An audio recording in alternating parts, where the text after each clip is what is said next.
Omagyanantimirandhasya Yananchana Shalakaya Chakshurumnityambena Tasmai Shri Gurave Namo Shri Chaitanya Bhishtam Sthapitam Yena Bhutale Sayam Rupa Kadamakyam Dadati Savadantikam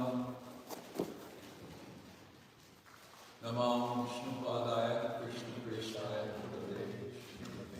Vedanta Swami Namane Namaste Saraswati Devi Gauravani Pracharani Nirvishesha Shunyamani Paschatya Desha Sri Krishna Chaitanya Prabhu Nityananda Shri Advaita Shri Radha Shivasadi Gaur Hare Krishna Krishna Krishna Hare Hare Hare Rama Rama Rama Hare Hare.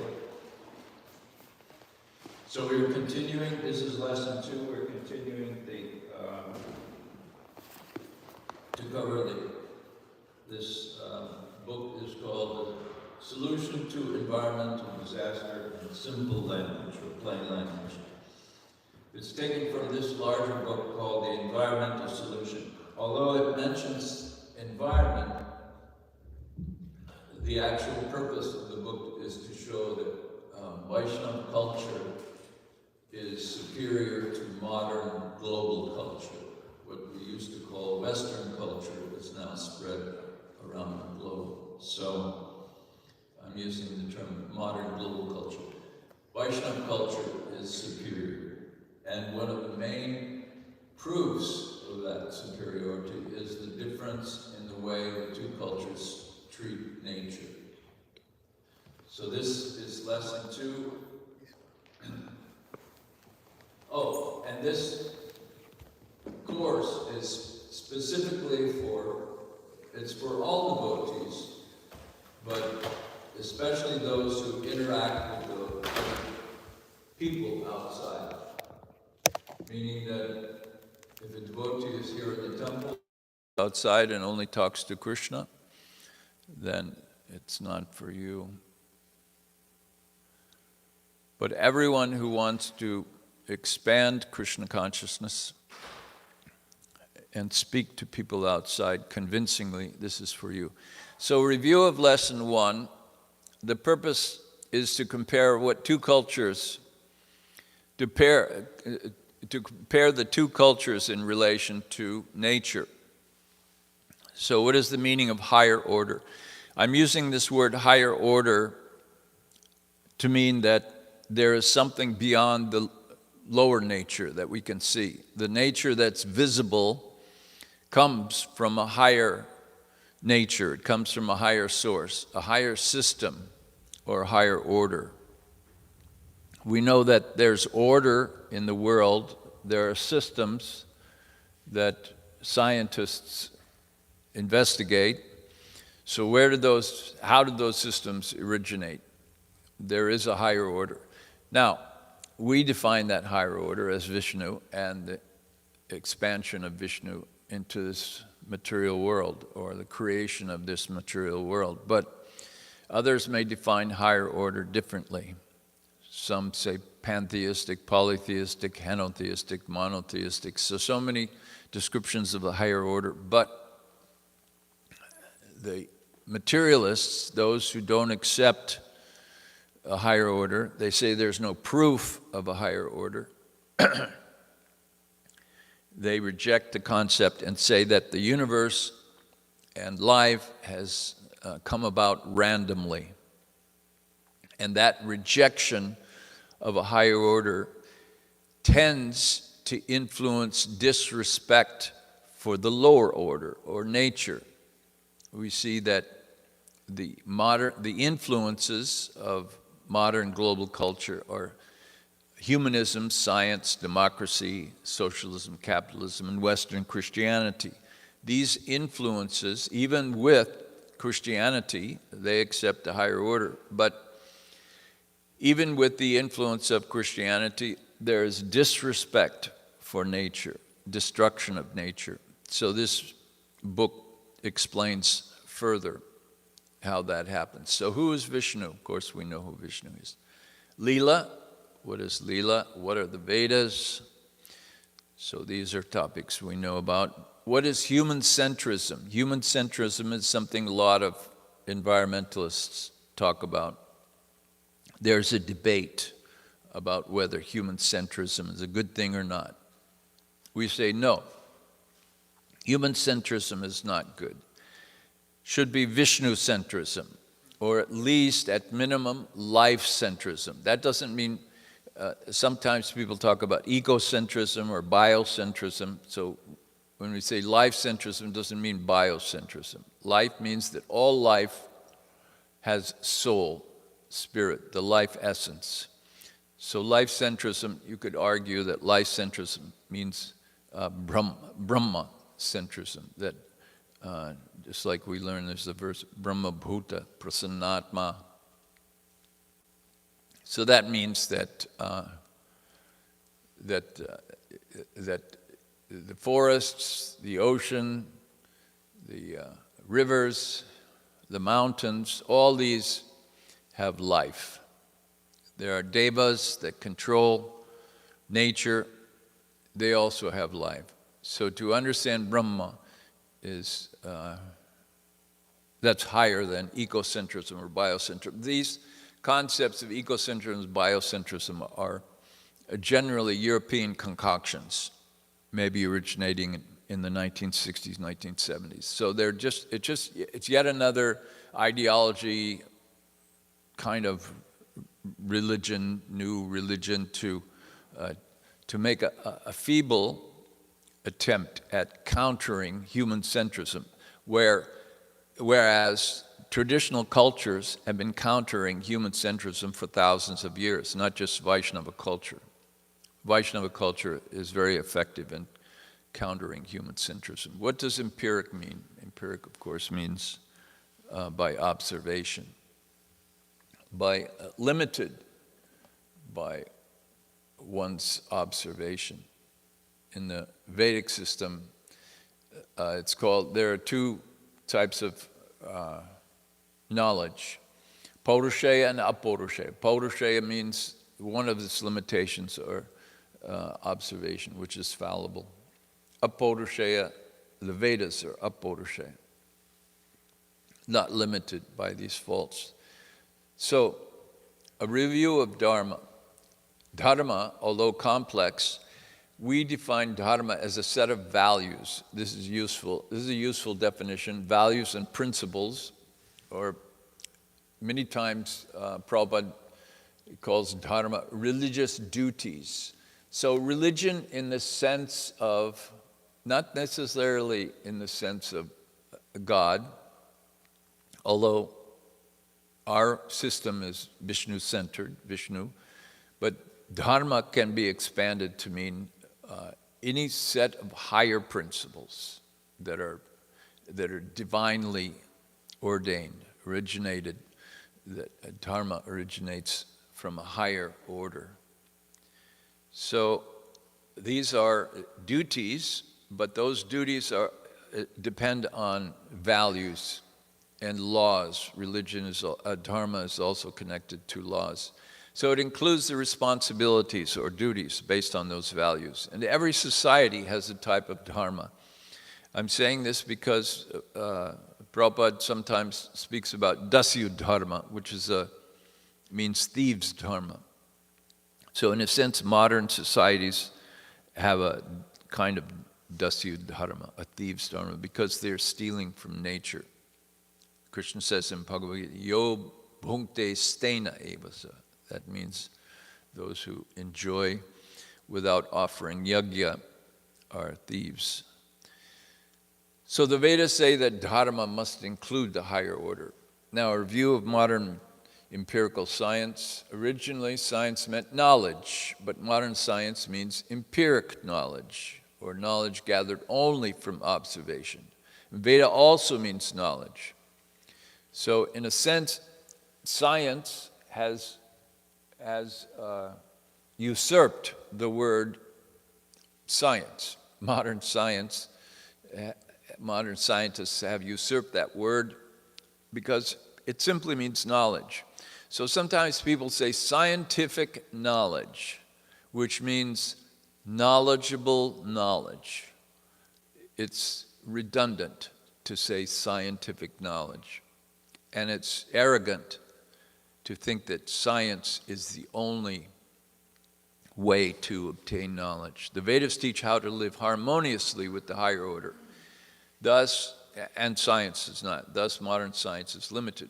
Now, moving on to today's lesson, culture and dharma. Culture, we're defining culture in three simple ways. Culture has three components. First component is human nature or human expression. And then second, knowledge schools like religions, ideologies, and sciences. And then environmental influences. So cultures can be a complex combination of all of these. So for example, let's say Islamic culture.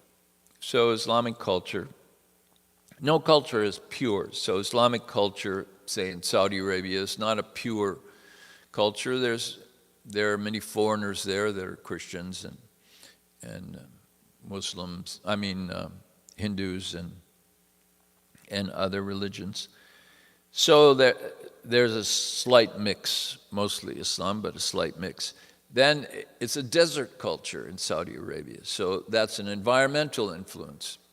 And ideologies, so it's a kingdom there. So that's a political ideology. So in other countries, Islam is, there's an Islamic culture with a democracy. So all of these factors, they influence each other. Human expression. So one human expression is art.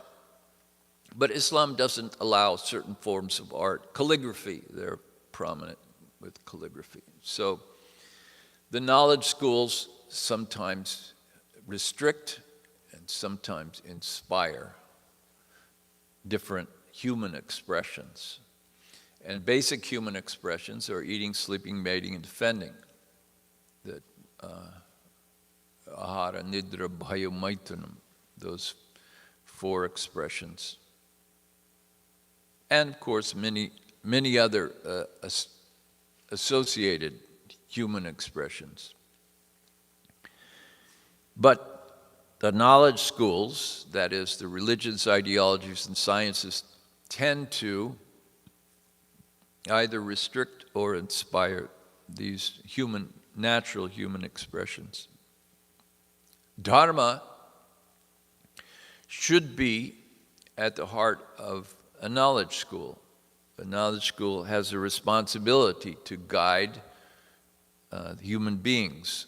If the human beings don't receive proper guidance, then what's the purpose of a knowledge school? Why do we have a knowledge? Why should that knowledge school exist if it doesn't guide humans? And dharma is at the heart. Dharma is values and responsibilities. Dharma should be at the heart of a knowledge school. A knowledge school must have a replacement for the false enjoyment humans seek in their obsession with overconsumption.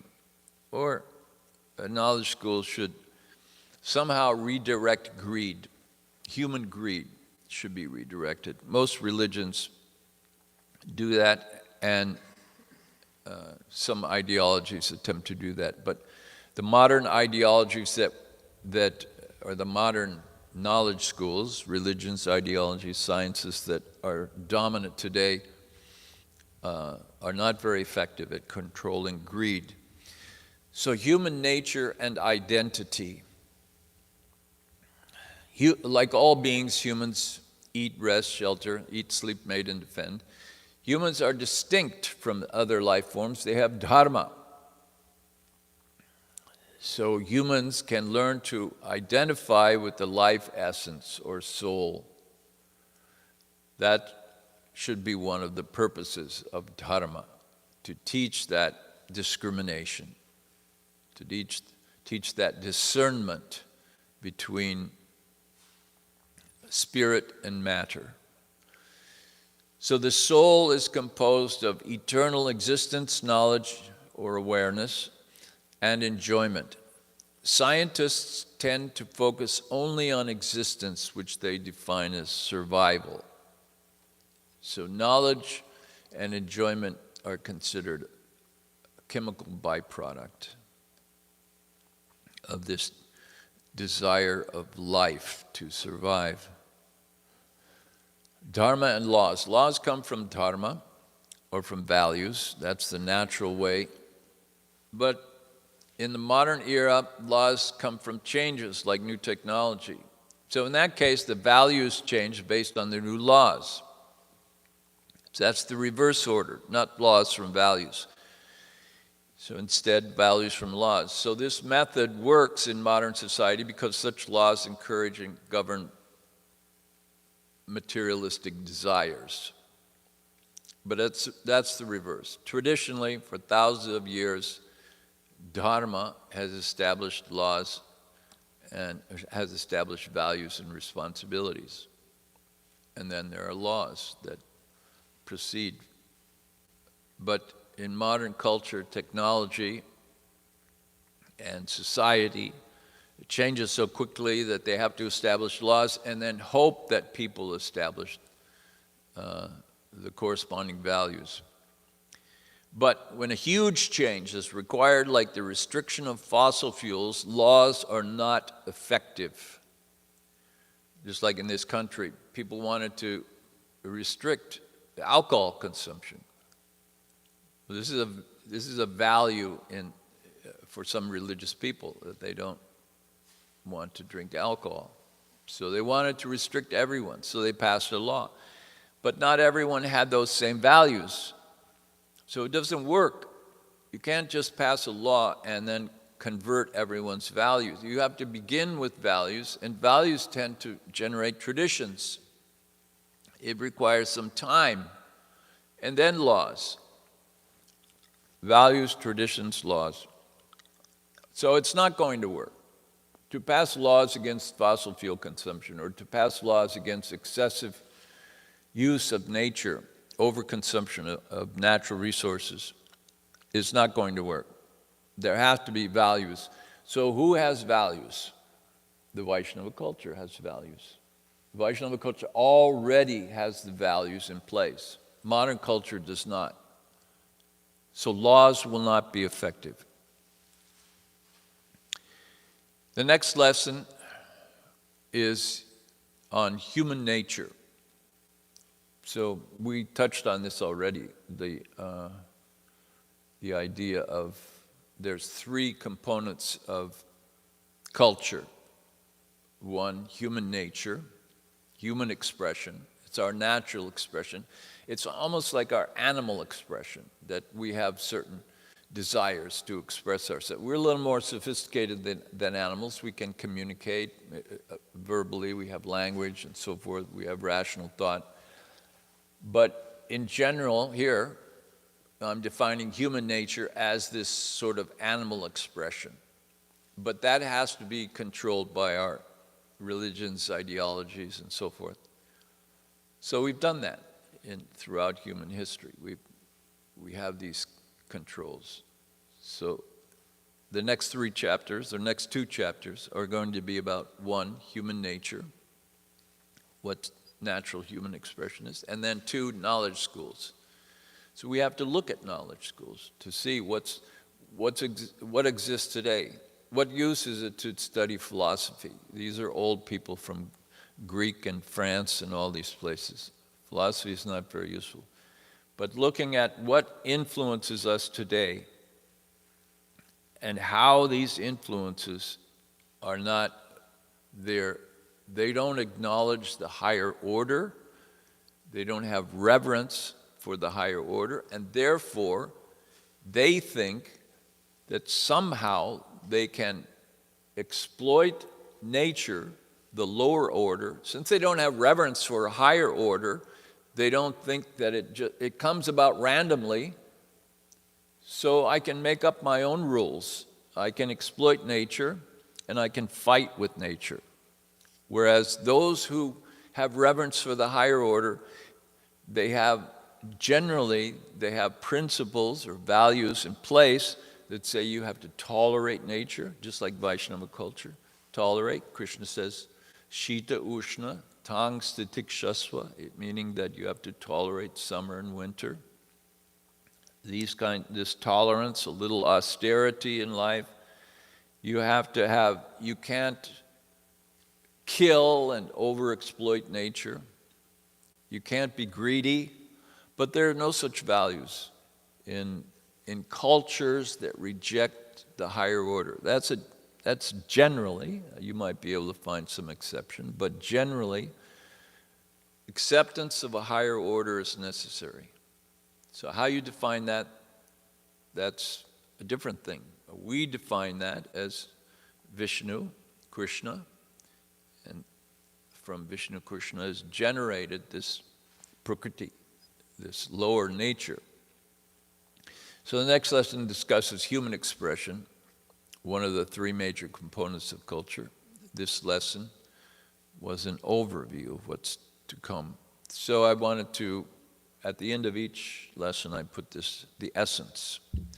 So the root cause of environmental problems. This is for the essence of this course for conversational purposes, we say preaching purposes, or for interacting with people who don't know anything about Vaishnava culture. These are essential points.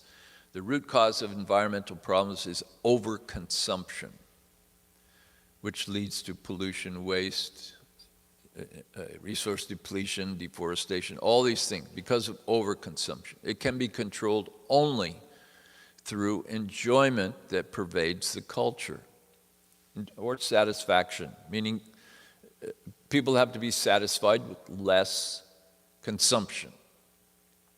And that kind of satisfaction or enjoyment must pervade the culture for it to be effective. So exploitative and destructive enjoyment pervades modern culture. So that's one kind of enjoyment.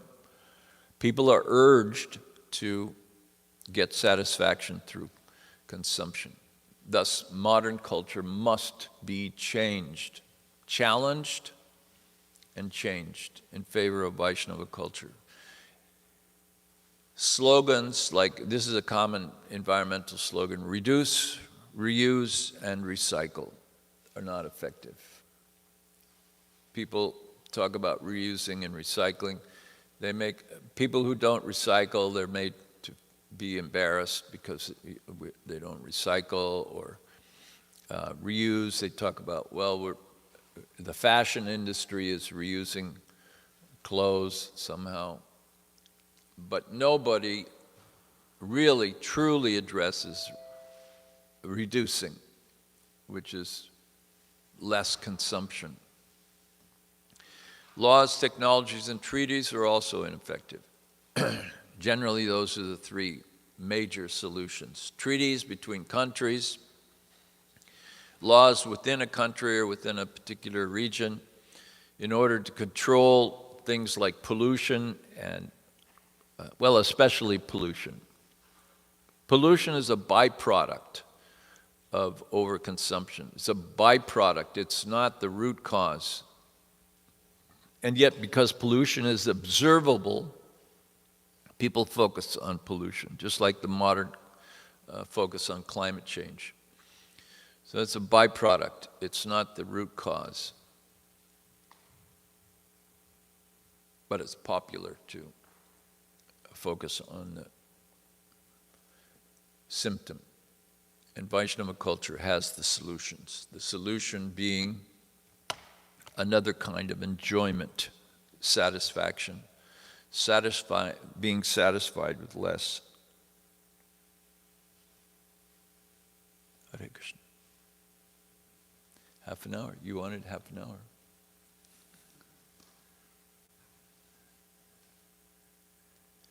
Any questions or comments?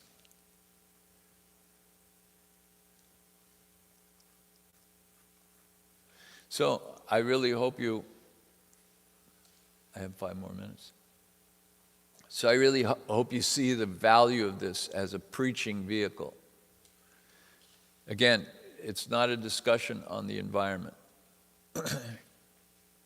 It's a comparison between Vaishnava culture, pan-Vaishnava culture, hundreds of millions of people, and modern global culture, hundreds of millions of people. So it's a comparison of two cultures. One is a culture that, as I say, reveres the higher order, or in our case, of course, has devotion, bhakti, to Vishnu, Krishna. And on the other case, here's a culture that has no reverence for higher order, and it has very little reverence for nature itself, and overexploits nature. The theme of modern culture, I would say, in general, is either to fight with nature or exploit nature. Pretty much those two themes. Even people who claim to have affection for nature, it's a very selfish kind of reverence for nature. Their reverence for nature is very selfish. They like to go out in nature, but then they have no problem. They like animals, but they have no problem eating meat.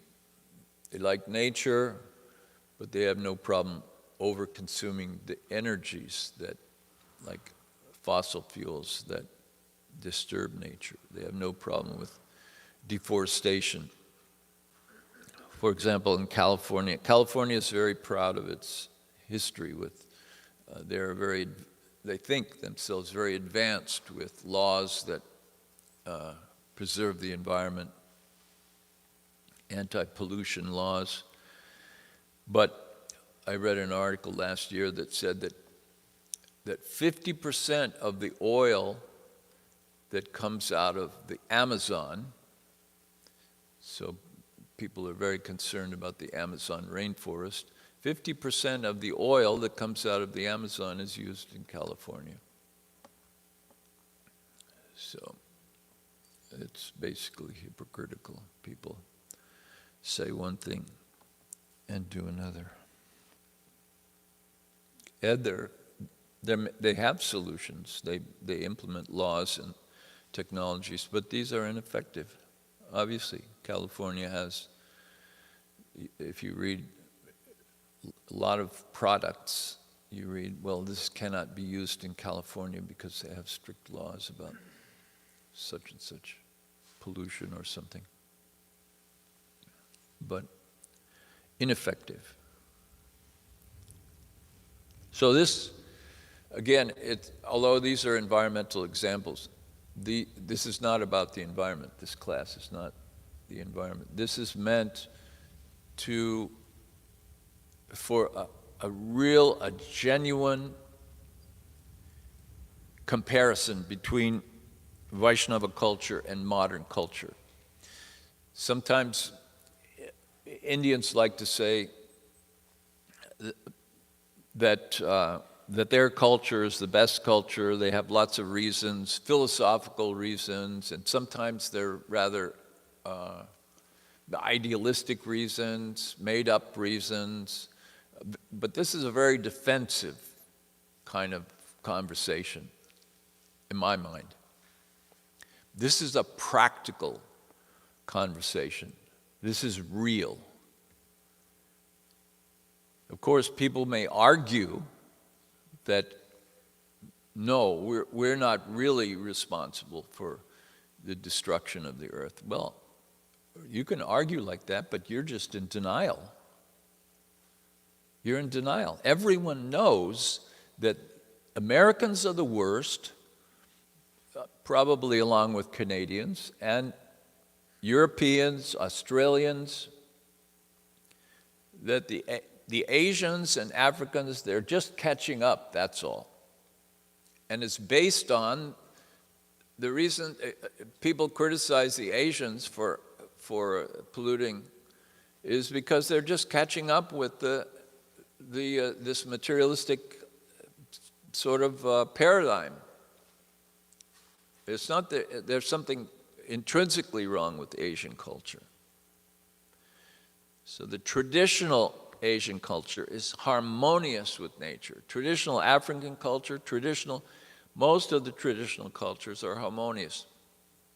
It's the expansion of European cultures based on greed, and Western Christianity has been unable to control that greed. So there's something wrong intrinsically at the root of the culture. And it's our opportunity as Vaishnavas to point that out and to say Vaishnava culture is superior. Thank you. You can't do that. You can't do it after half an hour. You're the one that set the rule. Okay.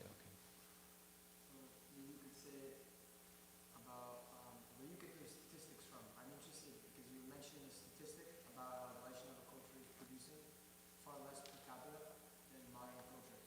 So where is that from? Not producing, but consuming. Well, you can look on, what's the name of this? It just came to me and it left. Now you can look on the internet and compare India with the United States. Sometimes per capita, they say sometimes as much as 32 times. And 25 times water consumption. The water consumption is excessive. It's excessive in all cities. Cities are dangerous for the groundwater, meaning the water that's underneath. It takes hundreds or thousands of years to replenish the groundwater. But cities, they pull out groundwater, and then modern agricultural methods also. But it's a serious problem, the groundwater. See, this is something they talk about, global warming, but well, we have problems with no water as well. What? Yeah. So statistics, you can just go on the internet and see per capita resource use, India compared to the United States. I don't like to say India, I prefer the term South Asia and South Asian culture and that kind of thing. But you can say India. Of course, these countries, they have 3 times the population of the United States. So then when you say the entire country, like China or India, then you see, they're having a bad effect on the climate or something. But look at the per capita, and also look at the traditional culture. It's just that politically, that's the direction that these countries have decided to move, away from traditional cultures. But we represent a traditional culture. Yeah? Hare Krishna.